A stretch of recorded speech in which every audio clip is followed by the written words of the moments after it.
Dzień dobry, chłopaki. Good morning, guys. Welcome back to my channel. Today we are in the streets of sunny Krakow, Poland. So without further ado, before we get into this vlog, I'm gonna go visit a certain place I've always wanted to visit. Today we are going to Auschwitz. So Auschwitz is a place where over 1 million people, mostly Jews, were mass murdered by the Nazis. It stands as a constant reminder of the horrors of the Holocaust, and it's a place that I think everyone should visit. So yeah, I'll cut you guys when we get there.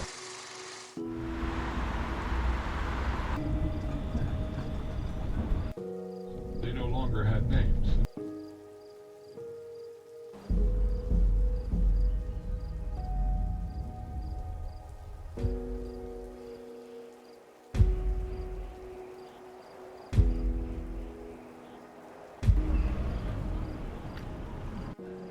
The entrance to Auschwitz I leads you underground, which feels unexpected and disorienting.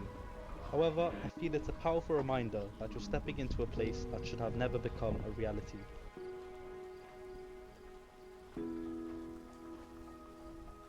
Above the entrance to Auschwitz I, the sign reads Ep.1, which means work sets you free. This phrase was Nazi propaganda meant to deceive prisoners into believing that hard work could lead to their freedom. Instead, it masked the horrific reality of the camp, where freedom was never an option.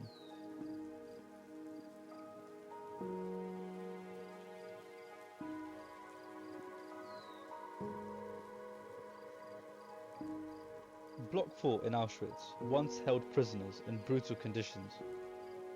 Now part of the museum, it reveals the camp's horrors, including a room filled with human hair, a chilling symbol of the systematic dehumanization.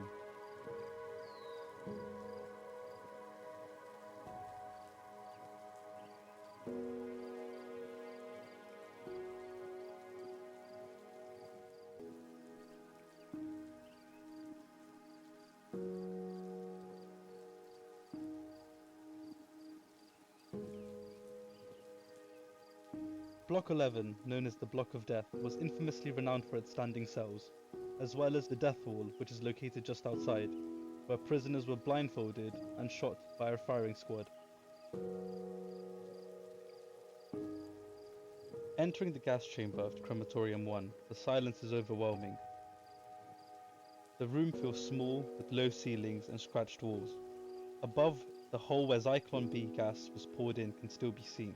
There's a cold, suffocating stillness here, as if the air itself carries the weight of what happened.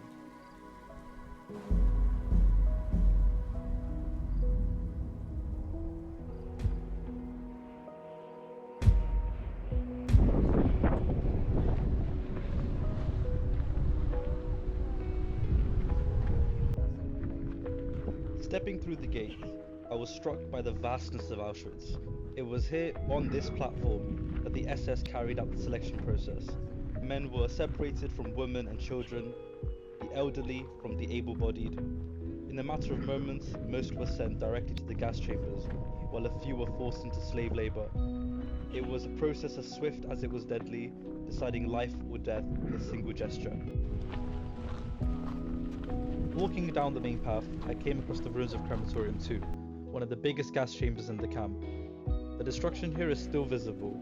The roof collapsed, the wall shattered, a deliberate attempt by the Nazis to hide their crimes as the war came to an end.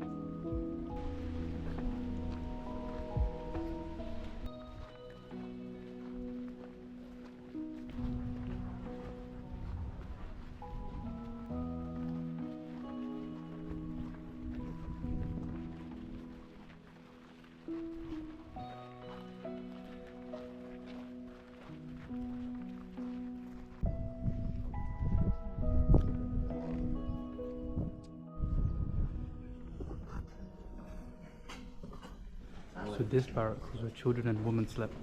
And these paintings on the walls were found like this when they got liberated.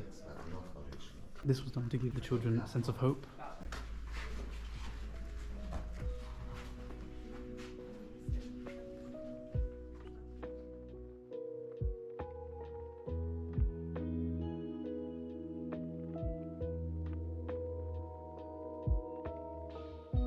I think that is the end of Auschwitz I and Auschwitz II Birkenau. We've fully explored everything, and wow, I just have no words.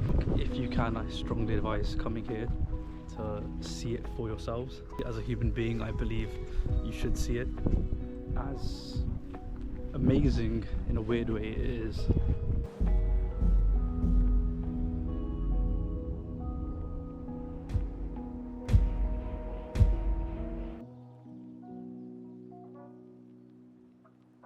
Back in Krakow, I visited one of the last remains of the Krakow ghetto, the Ghetto Wall.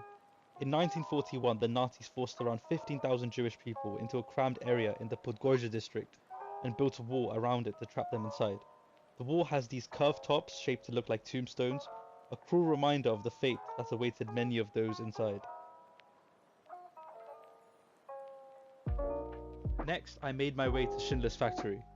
This place was originally an enamelware factory owned by Oskar Schindler, who during World War II used it to protect over 1,000 Jews from being sent to the concentration camps. The building is now a museum that takes you through the history of Nazi-occupied Krakow and the horrors of the Holocaust. It's so powerful and immersive, with exhibits that really put you in the shoes of those who lived it, including the Krakow ghetto. If you're ever here, definitely take your time. There's a lot to take in. On the way to another historical site, I stopped at Krakus Mound, one of the oldest structures in Krakow. From the top, you get incredible 360-degree views of the entire city.